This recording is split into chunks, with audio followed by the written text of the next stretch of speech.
Le village d'Eke vivait en harmonie sous le regard bienveillant du roi Olorin. Les enfants y jouaient librement, les anciens racontaient des histoires à la lueur du feu, et les saisons rythmaient la vie des habitants. Parmi les enfants, 2 âmes se distinguaient, Sha, vive, curieuse, et dotée d'un cœur pur, et Ikena, réfléchi, généreux, toujours prêt à défendre la vérité. Leur amitié était un fil d'or que rien ne semblait pouvoir rompre. Mais un matin, ce lien fut brisé. Le corps sans vie d'Ikena fut retrouvé à la lisière de la forêt sacrée, là où seuls les chasseurs osaient s'aventurer. Le chagrin fut immense. Le village entier se rassembla, frappé d'un deuil profond. Aucun animal ne fut abattu ce jour-là, aucun tambour ne résonna. Le silence fut total. Mais dans les cendres de ce silence, une rumeur naquit.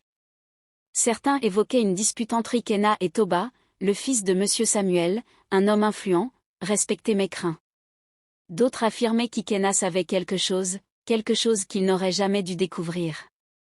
Et Sha, elle, avait vu. Mais elle n'osait rien dire. Depuis le jour du drame, Sha ne dormait plus. Elle l'assène, Ikena courant dans les bois, poursuivit, criant son nom. Elle s'était cachée derrière un manguier ce jour-là. Elle avait vu Toba le frapper, elle avait entendu Monsieur Samuel dire d'une voix glaciale, « Personne ne doit savoir. » Mais qui croirait une fillette face à 2 hommes puissants? Sa mère lui avait dit, « Ne te mêle pas aux affaires des grands. » Et pourtant, chaque nuit, la voix d'Ikena l'appelait. Elle observait Monsieur Samuel marcher fièrement au marché, comme si rien ne s'était passé. Toba, lui, évitait son regard, mais dans ses yeux, chalisait la peur. Alors elle décida de tout écrire. Chaque détail. Chaque mot. Chaque son. Elle enterra le carnet sous la pierre où elle et Ikena jouaient aux devinettes. C'était son secret, son serment. Un jour, elle parlerait. Mais ce jour devait venir plus tôt qu'elle ne le pensait. La fête des ancêtres approchait. Une tradition voulait qu'on offre des témoignages de vérité au roi, comme offrande aux esprits. Ce jour-là, Sha sentit que c'était le moment. Tremblante, vêtue d'un pagne blanc, elle se présenta devant le roi Olorin. La foule se moqua d'abord, une enfant veut parler? Mais le roi fit taire les rires. Il connaissait la famille de Sha. Il connaissait aussi la sagesse que parfois les enfants portaient dans leur silence. Alors Sha raconta tout. D'abord hésitante, puis avec plus de force. Elle parla de la forêt, du coup porté, des menaces de Monsieur Samuel. Elle sortit même le carnet, preuve de sa mémoire, de sa loyauté. Le silence tomba, pesant comme un ciel d'orage. Monsieur Samuel, d'abord indigné, tenta de nier. Mais Sha ne vacilla pas. Et soudain, Toba, écrasé par la honte et le poids de la vérité, éclata en sanglots. « C'est vrai !» cria-t-il. « C'est moi, mais c'était un accident. Mon père m'a dit de ne rien dire. » La foule poussa un cri d'horreur. Le roi se leva lentement.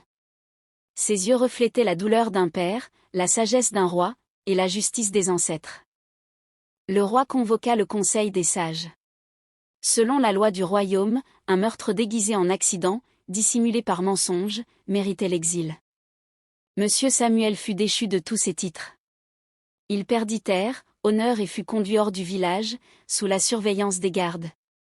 Toba, lui, fut condamné à un long travail de réparation, il devrait construire un puits pour les orphelins et s'instruire auprès des anciens, dans la honte mais aussi dans l'espoir du pardon.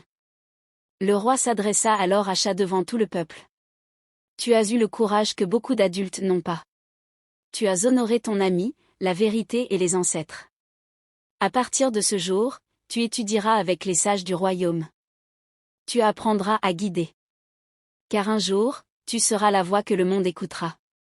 Le peuple acclama la fillette. Les tambours résonnèrent. Les pleurs se mêlèrent aux chants. Ikena avait trouvé justice. Des années passèrent. Sha devint une jeune de village en village, racontant son histoire et celle d'Ikena. Partout, elle rappelait aux enfants que leur voix comptait, que la vérité pouvait vaincre la peur. Elle devint connue sous le nom de « la mémoire d'Eke », car elle portait en elle les souvenirs de ceux qu'on avait voulu faire taire. Partout où elle allait, elle enseignait une leçon simple mais puissante. Le cil.